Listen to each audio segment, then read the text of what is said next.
తాతే మనవడాయే నానమ్మే మనువాడే వేళ 60 ఏళ్ళ కుర్రవాడి ఆశకే పెళ్ళి మనసు మనసు కలిసిపోయి కనులు ఎదలు తడిసిపోయి 3 తరాల దూరమంతా ముచ్చటైపోయి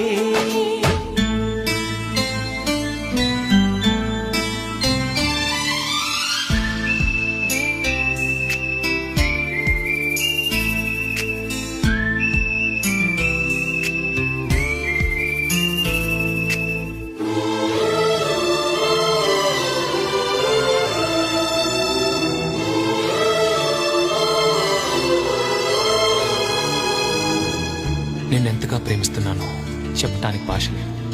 ఆశే తప్ప. నువ్వే నా ప్రాణం, నువ్వే నా సర్వస్వం.